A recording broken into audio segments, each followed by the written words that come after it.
여러분, 누군가가 이제 말했던 것처럼 우리의 인생은 참 선택의 연속이다 하는 것을 보게 됩니다. 작은 선택에서 큰 선택에 이르기까지 매 순간 선택을 하는 삶을 우리는 살아가고 있습니다. 무엇을 먹어야 될까? 무엇을 마실까? 누구를 만날 것인가? 어떤 것을 하며 살아갈 것인가? 하는 그런 선택에서부터 나는 어떤 대학을 가고 누구를 만나서 누구와 결혼을 할 것인가? 어떤 집을 꾸려나갈 것인가? 아이는 며칠 날 것이고 앞으로의 그 미래는 어떻게 설계해 줄 것인가? 하는 그런 큰 선택을 살아가는 것이 우리의 인생입니다. 어떤 사람들은 희생을 생각하지도 않고 무조건 돌진하면서 나가는 사람들이 있는 반면에 어떤 이는 너무 조심스럽게 우물쭈물하다가 자신의 선택해야 될 것들을 놓치고 기회를 놓치고 마는 삶을 살아가는 사람들도 있습니다. 이처럼 우리는 인생을 살아가면서 수많은 선택의 순간을 맞이합니다. 또한 그 모든 선택은 고스란히 누구의 몫이다? 내 선택한 나의 몫으로 남게 됩니다. 오늘 본문에서도 이와 같이 비슷하게 자신의 중요한 삶을 놓고 갈림길에 서 있는 한 인물을 볼 수 있습니다. 그 사람은 여러분이 잘 아시는 다윗입니다. 우리가 이 세상을 살아가면서 이 신앙의 갈림길에 섰을 때에 우리가 어떠한 모습으로 살아가야 될지를 오늘 본문을 통해서 말씀해 주시는데, 오늘 말씀을 통하여서 그 모든 것들을 발견하시고 은혜 받으시는 여러분 되시기를 소원합니다. 아멘. 오늘 본문보다 앞서서 사울이 한때 자신의 사위였던 다윗에게 그 다윗을 잡아 죽이려고 했던 모습이 있었습니다. 그러던 어느 날 엔게디 동굴에서 사울을 죽일 수 있는 절호의 찬스가 있었는데 다윗은 살려주기로 하고 자신의 삶을 고난의 삶으로 다시 집어넣습니다. 그러다 이 다윗의 이 성숙한 신앙 덕분에 사울은 목숨을 부지하게 된 것이죠. 이 일로 사울은 회한의 눈물로 그것들을 흘리면서 다윗을 축복하고 이제 서로 다시 잘해보자, 미안했다 하며 굳은 언약을 했던 상황이었습니다. 하지만 오늘 본문에서는 어떻게 하냐면 다시 10사람이라는 사람을 통하여서 다윗이 어디 있으니까 빨리 가서 잡아라 하는 그 밀고를 통해서 사울은 다시 한번 자신의 군대를 데리고 와서 총출동하는 모습을 여기서 볼 수 있습니다. 이러한 사울의 출동 소식을 다윗도 듣게 되었고, 다윗은 아히멜렉과 아비새 두 사람만을 데리고 정탐을 잠깐 나갑니다. 그런 상황 가운데서 그 진영에, 사울의 진영에 있는 모든 상황들을 내려다보면서 이제 다윗은 말합니다. 누가 나와 함께 저 진영에 함께 가겠느냐. 그때 이러한 어려운 상황 속에서 그 3,000명이나 되는 그 군대가 있는 상황 가운데서 아비새가 자원을 합니다. 다윗은 그날 밤으로 바로 사울의 진영에 아비새와 함께 잠입해서 사울이 있는 곳까지 들어가게 됩니다. 그래서 그 가운데에서 사울을 죽일 수 있는 상황이 또 이 가운데에 벌어져 있었죠. 그러나 다윗은 죽이지 않고 다시 한번 그 진영을 빠져나오는 장면이 오늘의 본문의 말씀입니다. 여기서 우리가 주목해 보아야 할 것이 있다면 다윗이 매 순간순간마다 비슷한 선택의 갈림길 가운데 있다는 것을 발견하게 됩니다. 사울을 죽일 수 있던 상황이 지금 과거에서부터 지금까지 보면 지금이 세 번째 죽일 수 있는 상황이 되었는데도 죽이지 않았다라는 거죠. 24장에서 엔게디 그 요새의 굴에서 사울을 죽일 뻔했던 거, 그리고 나아가서 25장의 마온의 나발 통해서 자신의 그 기분의 상함으로 인하여서 다 쓸어 없애버리겠다 했던 그런 어려운 상황들이 있었고, 지금 본문의 상황에서는 또 다시 사울을 죽일 수 있는 상황에서 죽이지 않는 상황, 이렇게 세 번의 비슷비슷한 시험들을 마주하게 되는 모습을 보게 됩니다. 바로 이런 이유로 오늘 본문에서는 다윗과 같은 유형의 시험을 받고 있음을 말하고 있는데 8절 말씀 한번 같이 다 같이 읽어보겠습니다. 8절 말씀입니다. 시작. 아비새가 다윗에게 이르되 하나님이 오늘 당신의 원수를 당신의 손에 넘기셨나이다.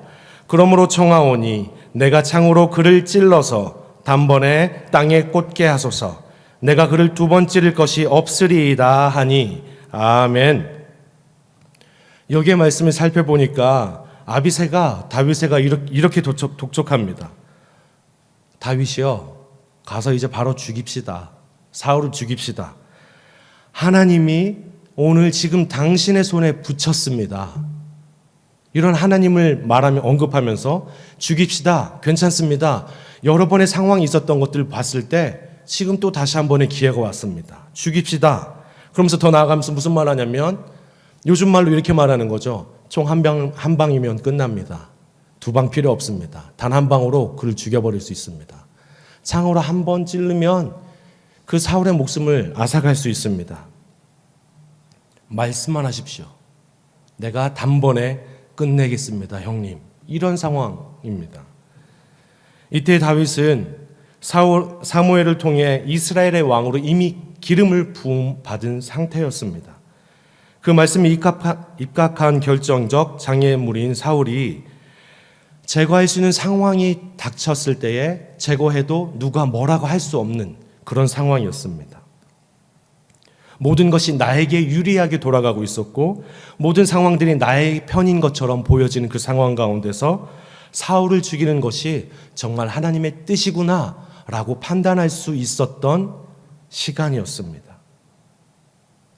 이런 상황에서 다윗은 이것이냐 저것이냐, 다시 말해서 이것을 죽여 살려 하는 상황에 놓여 있게 됩니다.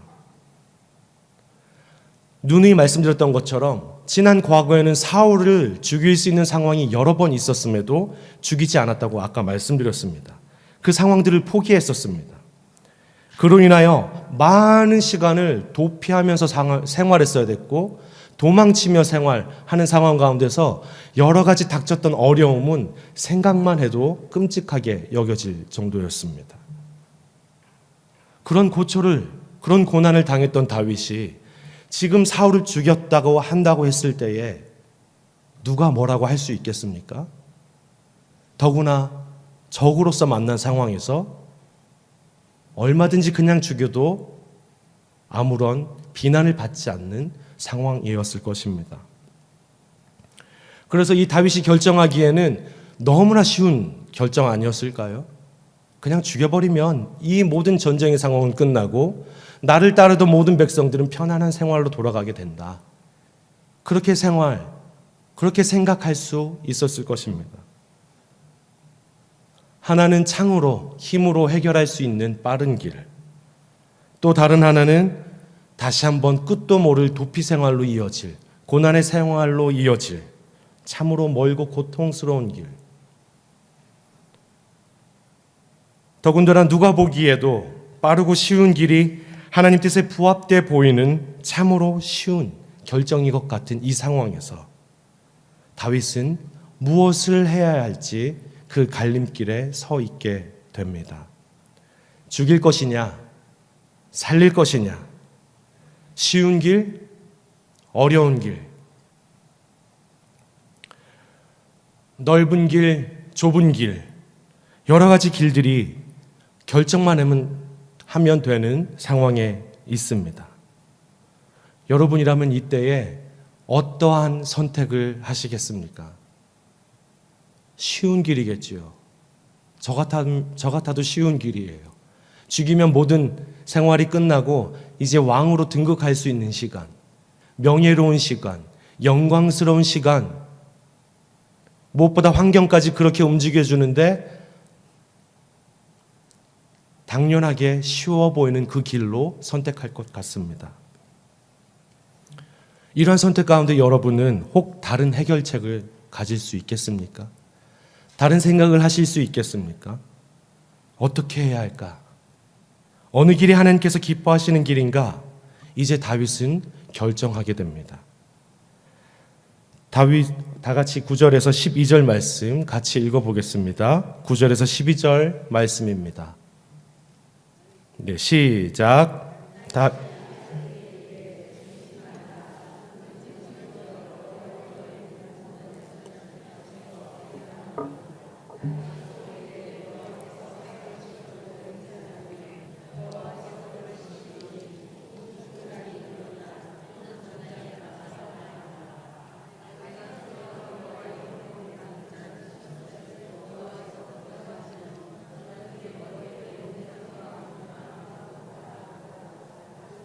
다윗이 사울의 머리 곁에서 창과 물병을 가지고 떠나가되 아무도 보거나 눈치채지 못하고 깨어있는 사람도 없었으니 이는 여호와께서 그들을 깊이 잠들게 하셨으므로 그들이 다 잠들어 있었기 때문이었더라. 아멘. 마침내 아비새의 바람과는 달리 안타깝게도 다윗은 이번에도 영광의 그 넓은 길을 포기하고 고난의 좁은 길로 선택하고 말았습니다. 이 선택은 다윗 자신은 물론이고 목숨을 걸고 사울의 진영에 들어왔던 그 자신의 두 명의 부하와 함께 나머지 자신을 따르던 백성들에게 힘든 여정의 삶을 안겨주는 고통스러운 선택이었습니다. 너무나도 부담스러운 결정이었죠. 오히려 다윗은 흥분한 아비새를 말리고 진정시키면서 사울을 죽이지 못하게 하고 사울이 머리 곁에 있는 창과 물병만을 가지고 조용히 진영 밖을 빠져나갑니다. 우리 같으면 어떻게 행동했겠습니까? 처음에는 살려줄 수 있었겠지만 다음번에도 똑같이 이런 상황이 발생했을 때에 과연 그 다음에 용서해 줄 수 있었을까요? 처음에는 어떻게든 좋은 마음으로 했을 수도 있겠습니다. 하나님께서 세웠으니 우리가 이렇게 해치지 말자. 하나님의 중심의 신앙으로 우리가 온전히 올바로 서 있을 수 있습니다.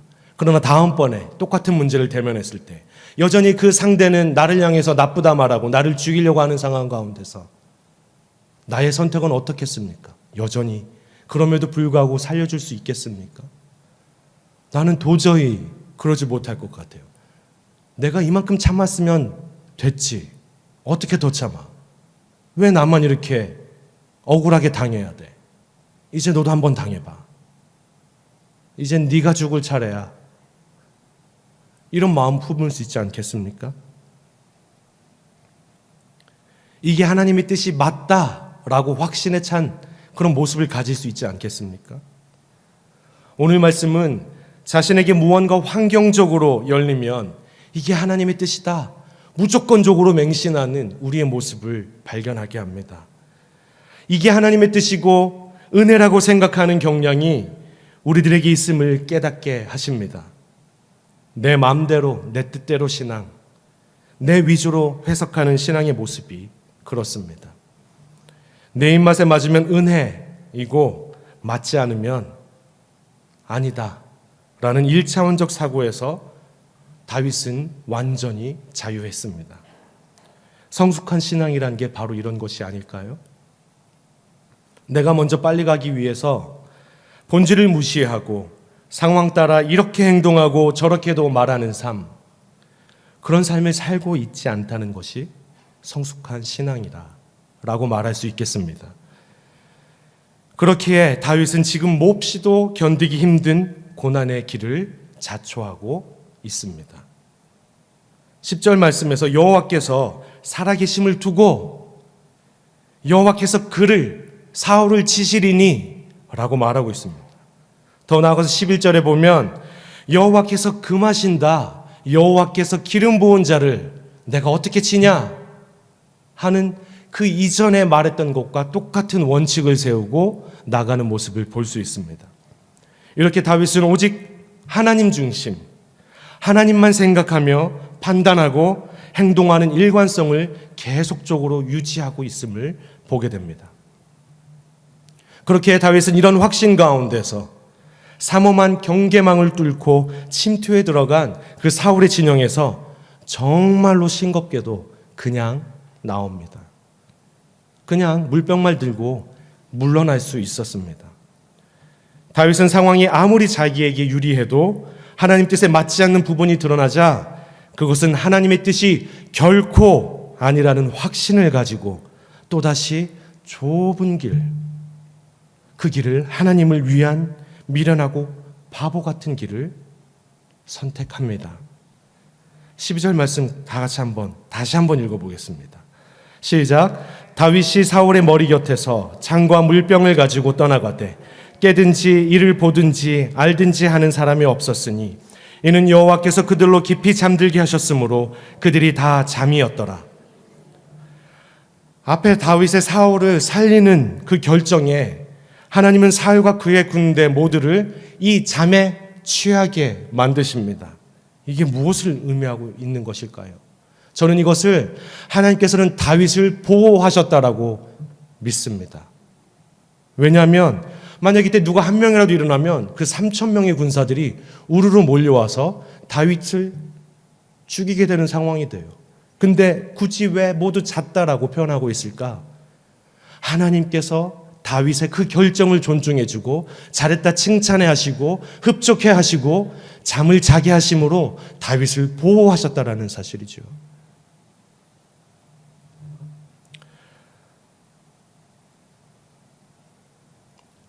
이것들을 막아주신 이유가 무엇일까요? 분명 앞에서 여러 가지 비슷한 시험들을 다윗은 당했다라고 말씀드렸습니다. 이런 비슷한 시험들 잘 통과했기 때문에 하나님께서 기뻐하셨던 것이 아니었을까? 그런 하나님 눈에 그 다윗이 정말 기뻐하지 않았을까요? 저절로 입가에 웃음이 지어지는 모습이 아니었을까요? 하나님의 뜻을 오해하기 아주 좋은 상황에서 나아가서 다윗이 이 어려운 재시험을 통과할 수 있었던 것은 그가 끝까지 하나님의 생각, 하나님 중심의 생각, 그리고 그 한결같은 일관적인 그 하나님 중심의 원칙들을 고수해 나갔기 때문에, 이러한 것들을 실천했기 때문에 이러한 결과들을 가져올 수 있었습니다. 다윗에게 같은 문제를 내어서 그의 중심을 한 번 더 달아보실 그 하나님을 기쁘시게 할 만큼 그는 같은 실수를 반복하지 않는 하나님의 사람으로 성장해 가고 있었던 것입니다. 하나님은 우리가 시험을 통과하든 실패하든 이 시험에서 완전히 자유롭게 될 때까지 같은 유형의 문제로 우리를 훈련시키고 다듬어 가시는 분이십니다. 한 문제에 성공하게 나면 다른 비슷한 문제로 유형을 바꾸어서 조금 더 어렵게 문제를 냅니다.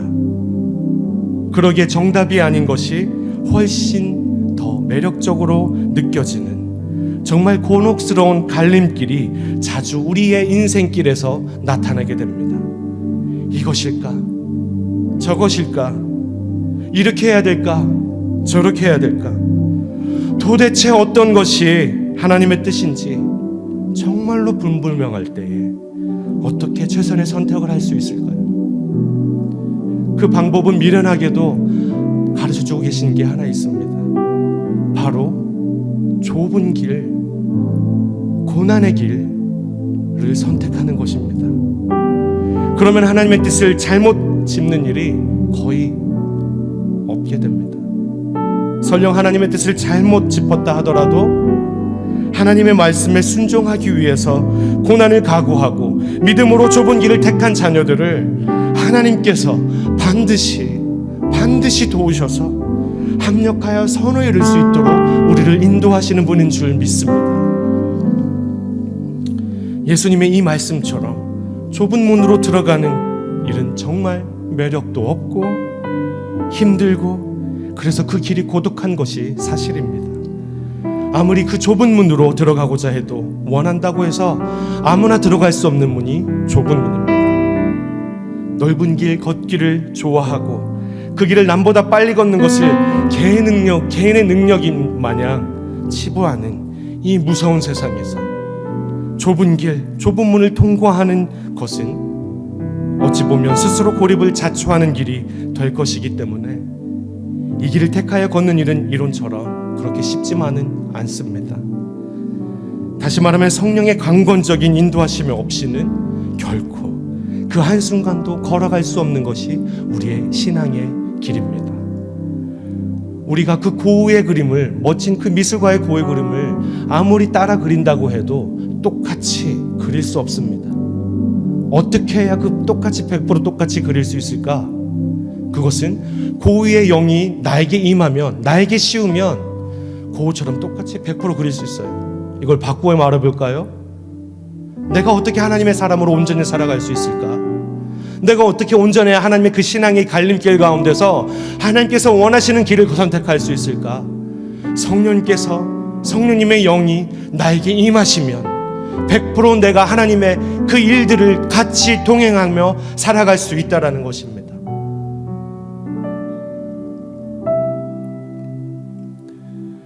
좋아 보이는 기회일수록 절대적인 하나님의 말씀과 신앙 고백의 원칙을 좀 더 치밀하게 점검해 하셔서 하나님께서 예비하신 거룩한 은총을 충만히 받아 누리시는 여기에 계신 신일 성도 여러분 되시기를 주님 안에서 간절히 축원드립니다.